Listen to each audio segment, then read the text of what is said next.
in the beginning, kita grew organically. For the first 3 years, memang we grew organically. Fortunately, a lesson for us as well, we can grow organically if we are profitable. You know, you have the cash flow, you generate enough cash flow, so you can grow. So that's what we did, right? But then, by 2018, the expansion became a lot faster for us. So we couldn't fund our growth anymore, right? We can, but we have to slow down. So because we have all of this opportunity, we decided, hey, we should seize this opportunity. So our lesson then was, okay, we had investors that came to court us basically. We weren't looking, we said no to him for almost 6 months. So in the end, I thought, okay, I think this is the right time for us to do it.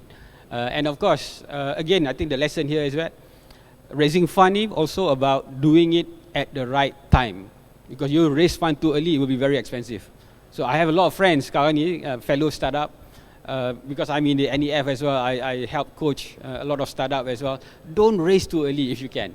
If you raise too early, especially with your angel investors and whatever not, I mean, it can be very costly. So you end up losing a lot of your stake in the beginning. The best investors, that if you can gather them, would be family and friends lah, in the beginning, right? So anyway, so 2018 we started to we closed our first investment from outside, which is Axiata.